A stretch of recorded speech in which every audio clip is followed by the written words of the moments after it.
Okay, next up, besides Thank you guys, we appreciate it. besides David Charney being one of my favorites, this is one way, and I go back to Mark Goodman at Champaign Centennial in the summer teaching driver's ed, which I don't even know when I know what year that was, but it was a long time ago.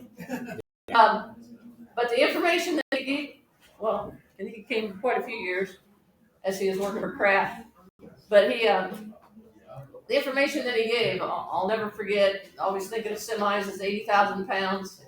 I'll never forget him bringing that slab of tire in and how much it weighed, and thinking why you shouldn't be trailing a semi close when those retreads come flying off of there. So just a little background besides all the work that he's done coming in the summer at Champaign Centennial when I was there. He started driving a truck at the age of 21 for Kraft Foods. Did approximately 36 and a half years driving a semi for them. Spent the last 7.5 driving for Night Rider Transportation out of FedEx. He actually learned how to drive by his dad. He had a 29-foot houseboat at Ottawa, Illinois, and he taught him how to drive the houseboat. It is on for then and everything that he's ever touched that he's been able to drive. Then he married his high school sweetheart for 48 years. They have 2 children, have 5 grandchildren, 4 great-grandchildren. He started driving commercially at the age of 17, driving a tow truck in Decatur, Illinois, after school and on the weekends. Did that for 2 years. Got on at Kraft at age 19, was an upgrade, a group leader, cart nominator for truck driver, driver, a little bit of everything in every department that made macaroni and cheese. Hope this gives a little bit of background, and yes, it does. So he's done a little bit of everything, but the information that he's going to provide is going to help you to communicate to your kids how to drive safer around semi trucks and know about that 80,000 pounds that could be coming their way. Thanks, Ray. Thank you. Actually, I didn't know if Ray was still doing this, and he's not. He's retired. We pulled him out of. Pulled me out of retirement. I Pulled took him out 2 of years off retirement due for to COVID. presentations just for us. Yeah, Jay's Thank you very much. Jay Ray. calls though. Yeah, so I thought you were retired, man. So you coming out? What, man? So Yeah. Name of this program is Safe Motorists Always Respect Trucks.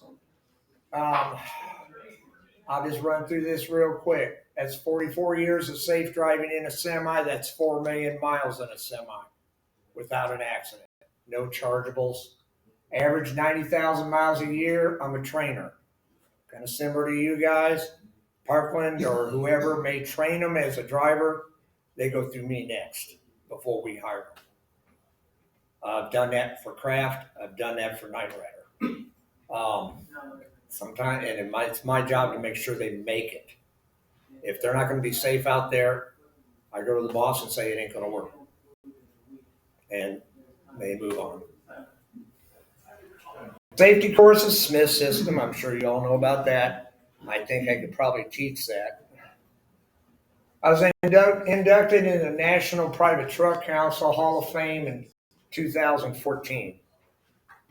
That's all. The Private Truck Council is Walmart, Walgreens, Smithfield, all the private fleets. This is what started it. To improve truck safety awareness, the importance of trucks, trucks versus cars, no zone, merging and turns, and how to observe different road conditions. Why are trucks important? They're big, they're noisy, they tear up the roads, they take up space. But why are they so important? Natural gas and tap water. It's the only things we don't haul. Everything else you get to comes by a truck. Everything. 4 days flat. If every truck driver said, I'm done, I don't want to do this no more, you wouldn't have anything. Not a stick of gum, a gallon of gas, nothing. I've seen it happen at the old Jerry's RJ around Barnes Center. We had a bad ice storm between Christmas and New Year's. They couldn't get the trucks out. That store got hit hard because everybody knew the storm was coming. They had nothing hardly on the shelves. Nothing.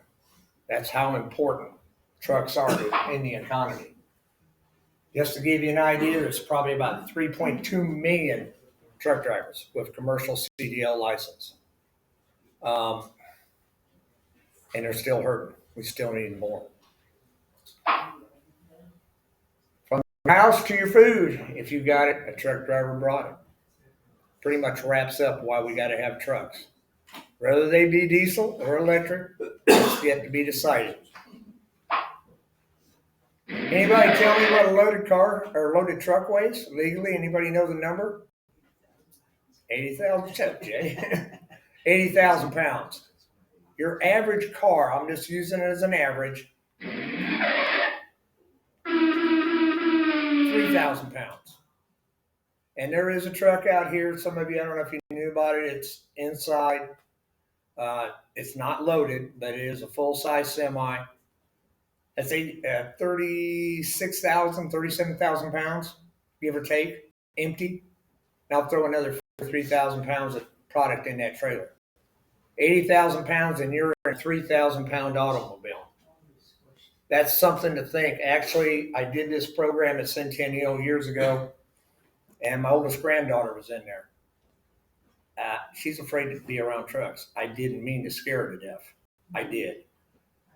She came down to our camper down at Lake Shelbyville, and I said, well, how was the trip? She goes, too many trucks on the road. I'm like, what? And she goes, Grandpa, I just don't like being around them.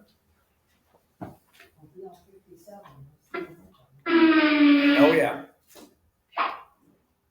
Stopping distance. I try to keep this so kids understand it. I've seen it in Jay's classroom at 55 mile an hour. I use a football field. Everybody's had to walk the track. Even if you didn't play football, you probably have a track around your field. I just put it in these terms. At 55 mile an hour, it's going to take a loaded semi 100 yards. Goal line to stop. A car at 55, it's going to stop at the first 30-yard line. You'd be surprised the number of people that have no clue about that. 80,000 pounds. 80,000 pounds. You can't get it stopped. Yes, I got 18 tires. Yes, I got brakes. Some trucks are running disc brakes. It doesn't make a difference. It's 80,000 pounds. What's it take, Jay? About 2.5 miles for a loaded freight train to get stopped? Something like that is what I've been told over the years. A river barge in full reverse going down the Illinois or Mississippi River, throws it in reverse, it could take up to 2.5 miles for it to get just stopped before it starts to go backwards. It had a boat and it broke down.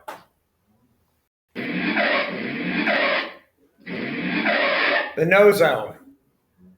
I got 7 mirrors on that truck out there. 7 of them. And I still have some blind spots. Eventually, and it's in the progress, the mirror in here on the driver's side, on the passenger side, it's going to be cameras. One more thing for me to look at. At the end of the day, I run through St. Louis every day, 4 or 5 times a week.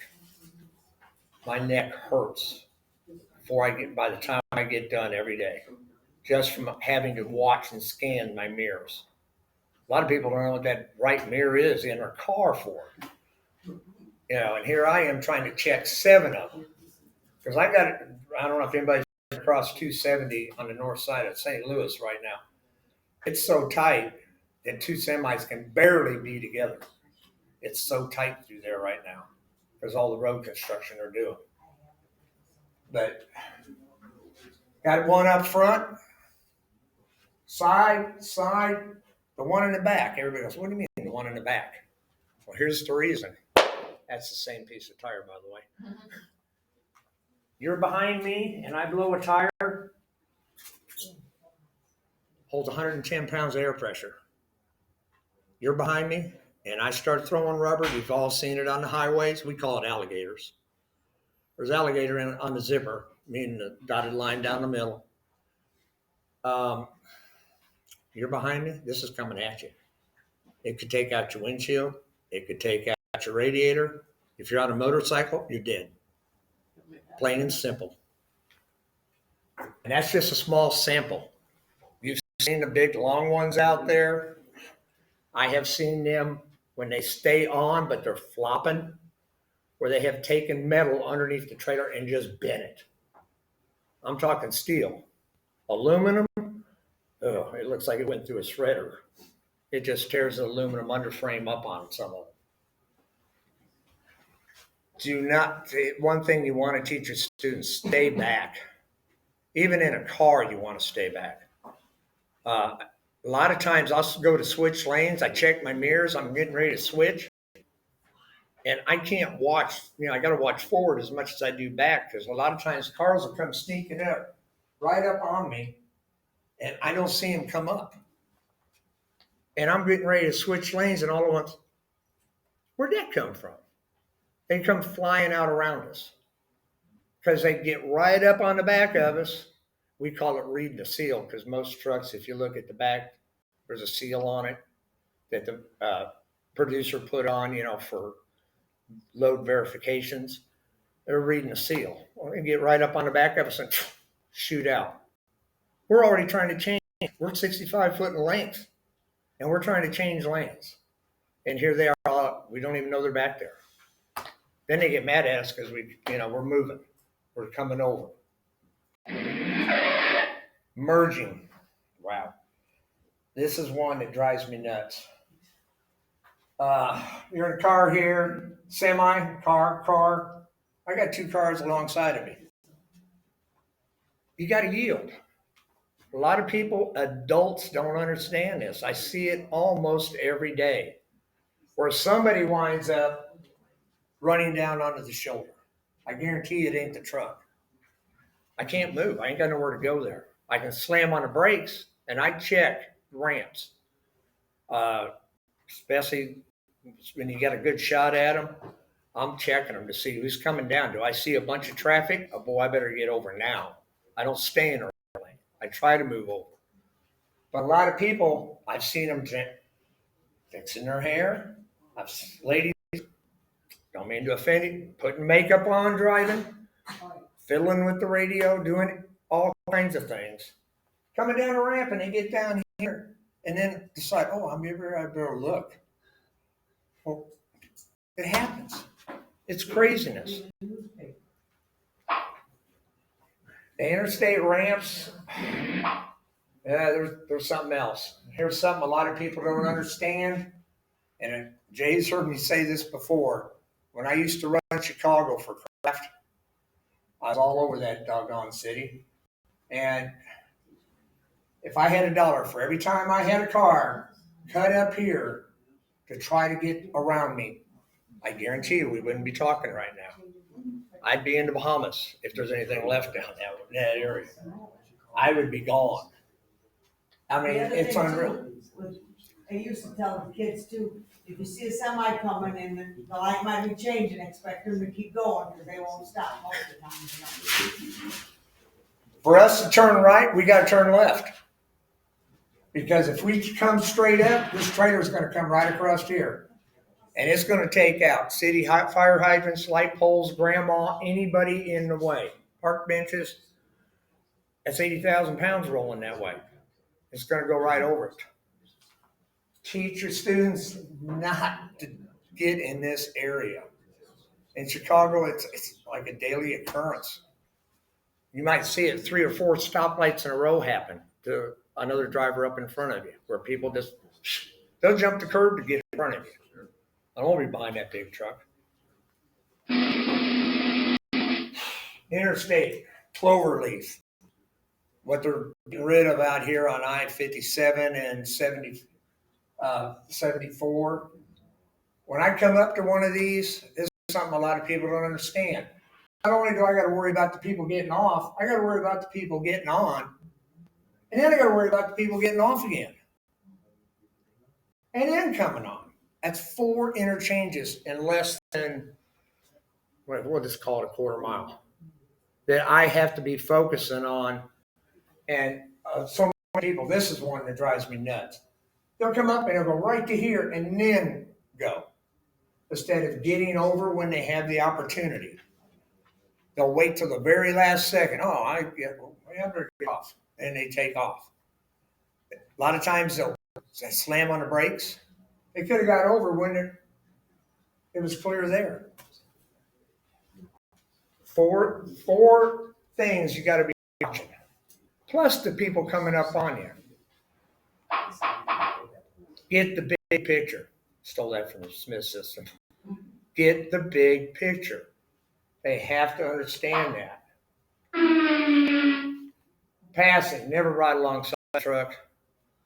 I can blow a tire and it'll go sideways, it'll go backwards. Plus you get into the blind spots. And if you're gonna pass, you got the cruise on, just step on the pedal. Pick up 2 miles an hour and safely go around. There's nothing to it. A lot of people, I don't know what it is, they want to sit by them back tires. I don't know if they like seeing a tire go round and round and round, or I don't understand it. And it pins me in because I can see way down the road. And that car can't. I can see flashing lights. Scott's Law, move over, slow down. Well, I want to move over.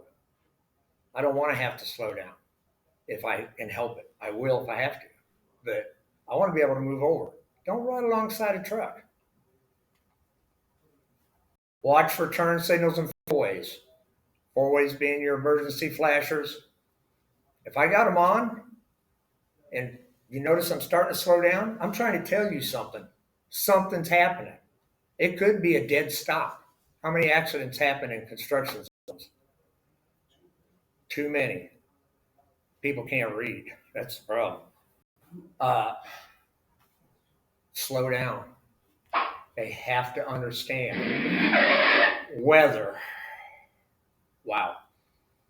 Could be raining, could be fall. A lot of different things. You've got to learn to make them understand. They have to understand the weather conditions and the time of day you're going. We'll say traffic. You got an interview 8 o'clock downtown Chicago on a Monday morning. You better leave a couple hours early just to get across from, we'll say, right here into Urbana, downtown Urbana at 5 o'clock at night can take some time too. You have to adjust for time of day and possible traffic. A lot of people don't do that. Oh shoot, I'm going to be late. I better go. And they expect to fly across town. Road construction. When I started driving, 1 mile road construction, left lane closed. Now they're putting it back 4 miles. And people still can't figure out left lane's closed. They want to run right up to the barricades because they're special. While they're being special, people are slamming on the brakes because they're having to stop to let this person in. Well, normally it's more than one car. It could be 5, 10. And I'm not going to say truck drivers are saints. I've seen truck drivers do it too. Try to go all the way to the barricades. If everybody get in the right lane, slow down the approved construction speed, we just all flow right through. But how many people wind up getting killed because they got rear-ended? Because of some dummy thinking he was special. And I guarantee you, between my years of driving a truck and when I was a teenager driving a tow truck, going to accident scenes on police calls, I've seen a lot of carnage.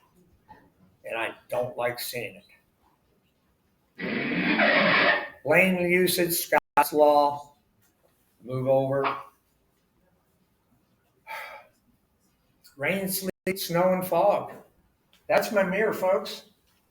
See the car? No lights on. No lights on. How many of you could find the switch to turn your lights on manually? A lot of people don't even know they can do it. They have, oh, I've got automatic lights on. When it gets dark, they come on. I don't care if the sun's shining. Turn your headlights on. If you have to do it manually, turn them on. Because that's a dark colored car.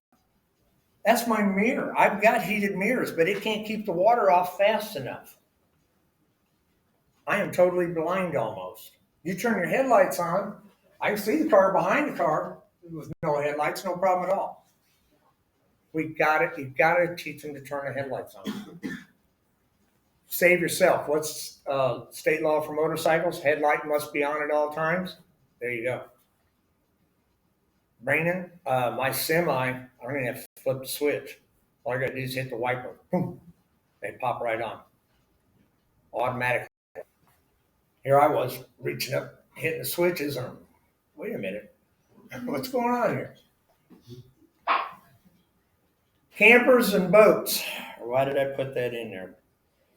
Well, and I happen to own one of each. How many times do people pull them? 3, 4 times a year. Do they have a special license training? No. You got the money, they'll sell you anything. Yeah, that truck's big enough. They can pull that 30-foot boat, no problem at all. They don't know the first thing about it. You want to have fun someday? And I tell the students I've talked to over the years, go over to Clinton Lake, go down Lake Shelbyville, take a lawn chair, take a cooler full of your favorite beverage, and sit there for half an hour. And you're going to see all kinds of things. They put how many cars in at Clinton this year? 5 cars go totally in. Totally. People not knowing what they're doing. Boats getting partially submerged. I mean, people don't know how to back up. They don't know how to turn corners with them. Campers are worse because they're bigger. Boy, when the wind's blowing, it's like driving a semi almost. And I know when I pull my camper, which fortunately I haven't had to do in 2 years, semi comes by me, all at once that wind just wants to pull me right into the side of the semi. I know it's coming. I'm prepared for it.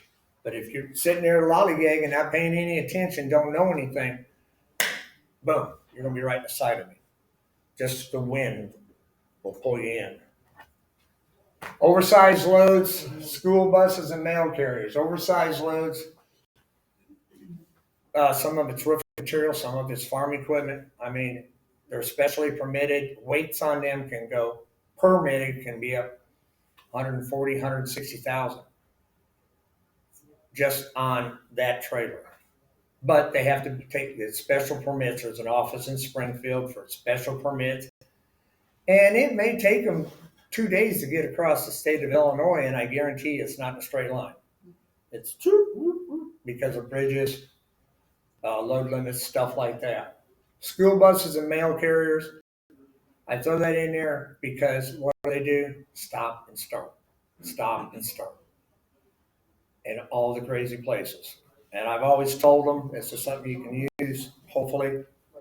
If you see kids standing outside on a rural route, like you're going like Route 47 out of Muhammad headed north, and you see a mailbox and there's kids out standing around it, kind of at the end of the drive, there's a school bus in the area.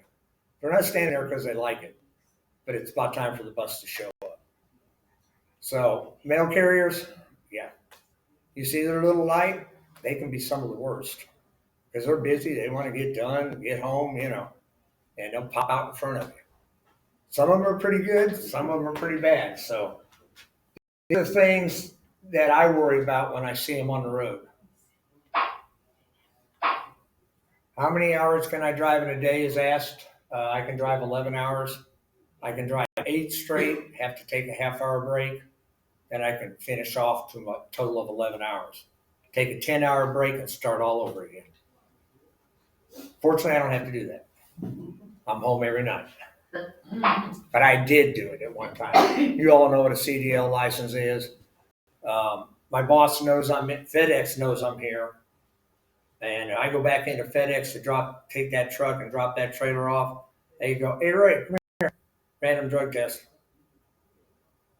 I can be drug tested at any time. If I'm in an accident, I got 2.5 hours, if I'm able to report to a drug testing facility.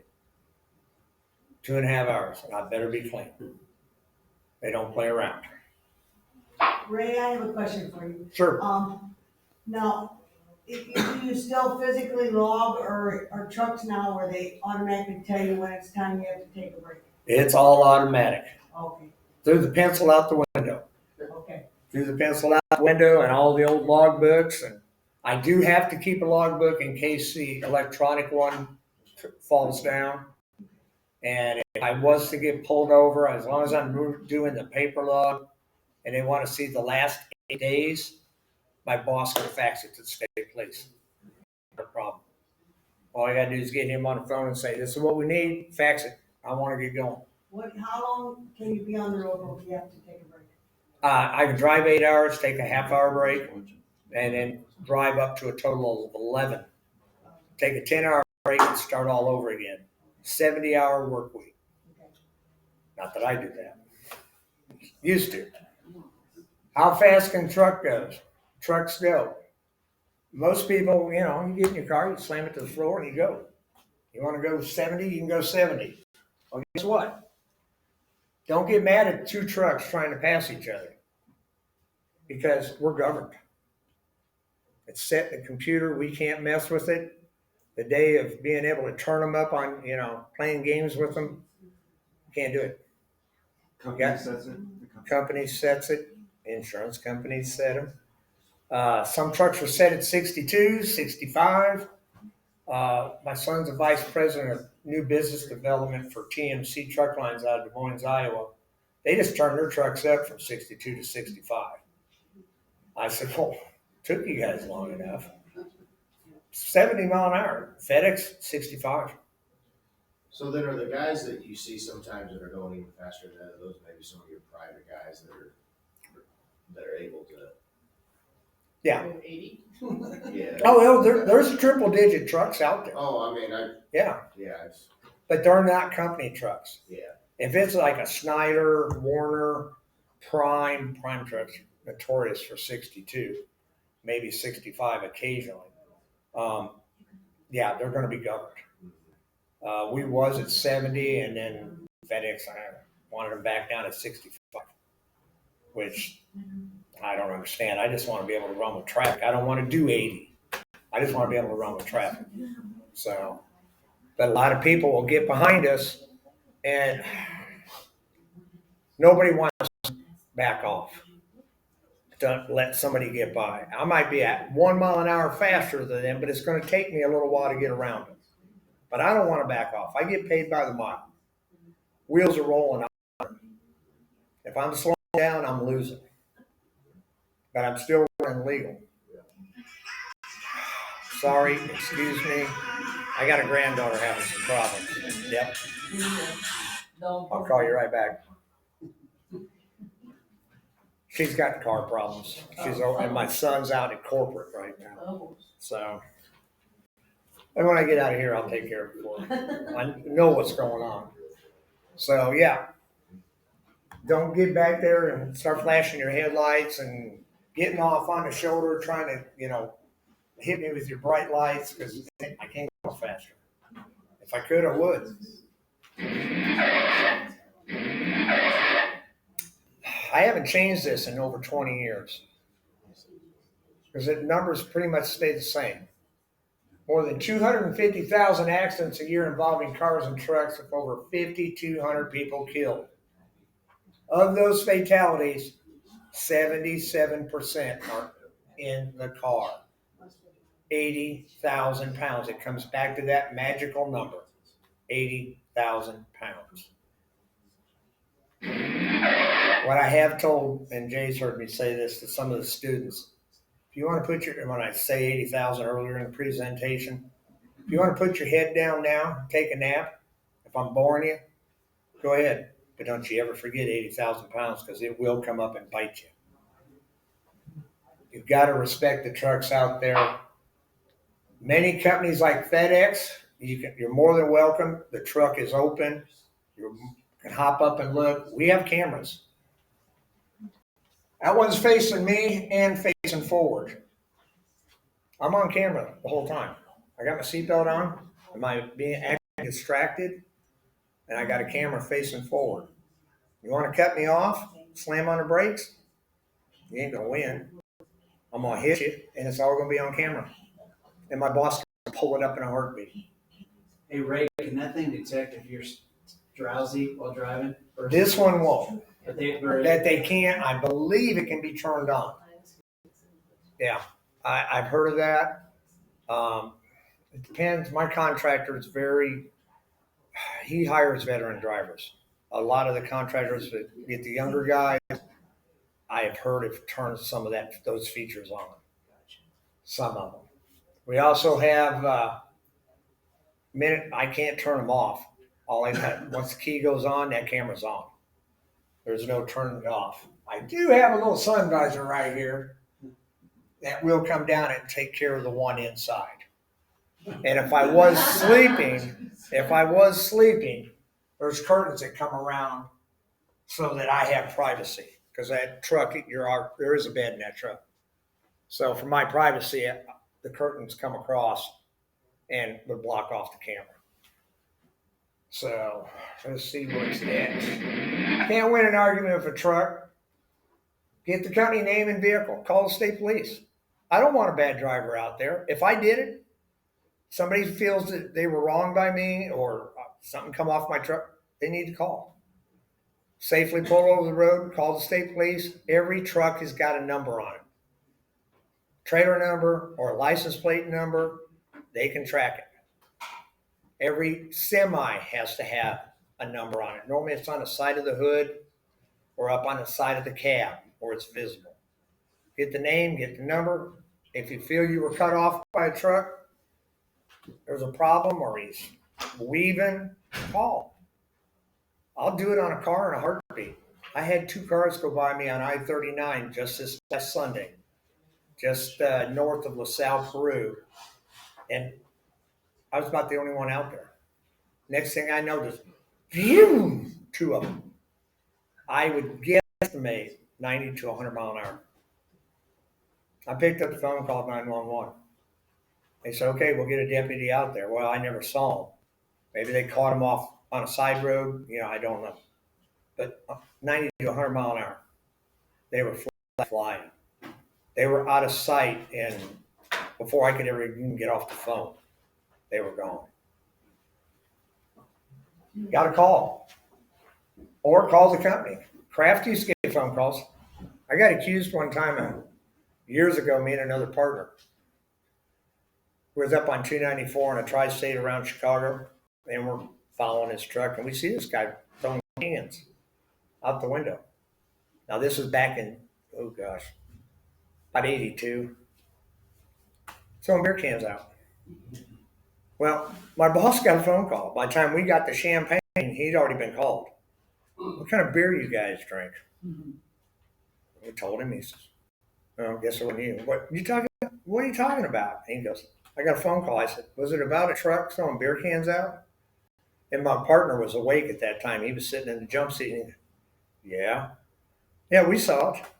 Well, they called and said it was you guys. Well, yeah, because the cans were, blowing around. They couldn't see the truck in front.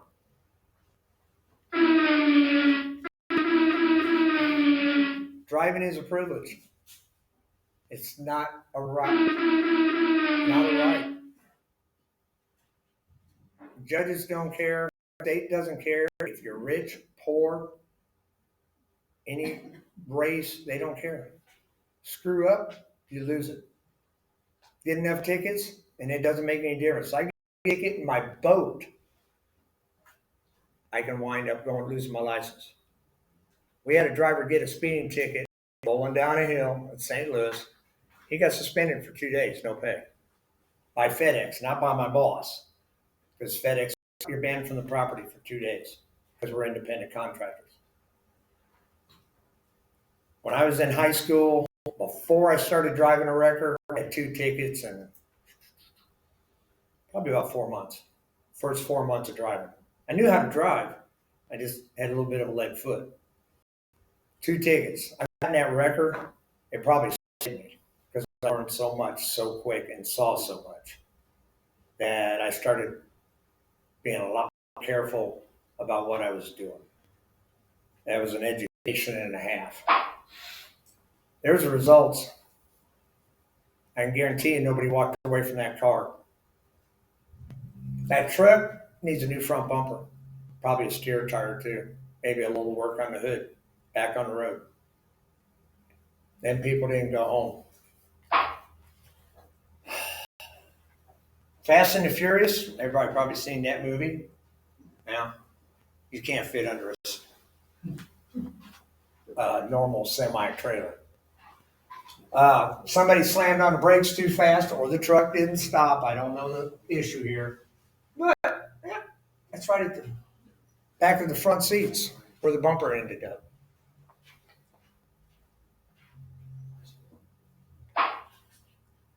That's all I got for you. Just remember, safety out there on our nation's highways might save your life. Be your own. One of the reasons why I started this was I had a young man at Centennial, used to sleep on my couch on the weekends, and he lost his life on Green Street drag racing, 80 mile an hour into a tree. Had a full scholarship ride to the state of Illinois, University of Illinois. And when Mr. Goodman got a hold of me, I just said, well, yeah, I guess. And you really want me to do this? And it started out with flip charts, then eventually overhead, CD-ROMs, now it's on the thumb drive. You can get to one kid. My feeling on this is I don't get paid for this. If I can get to one kid when I do it, it's a good day. If I can save one kid's life. If I can save more because of what I've showed them, great. That's the way I approach it. You're more than welcome. I'm done. You're more than welcome to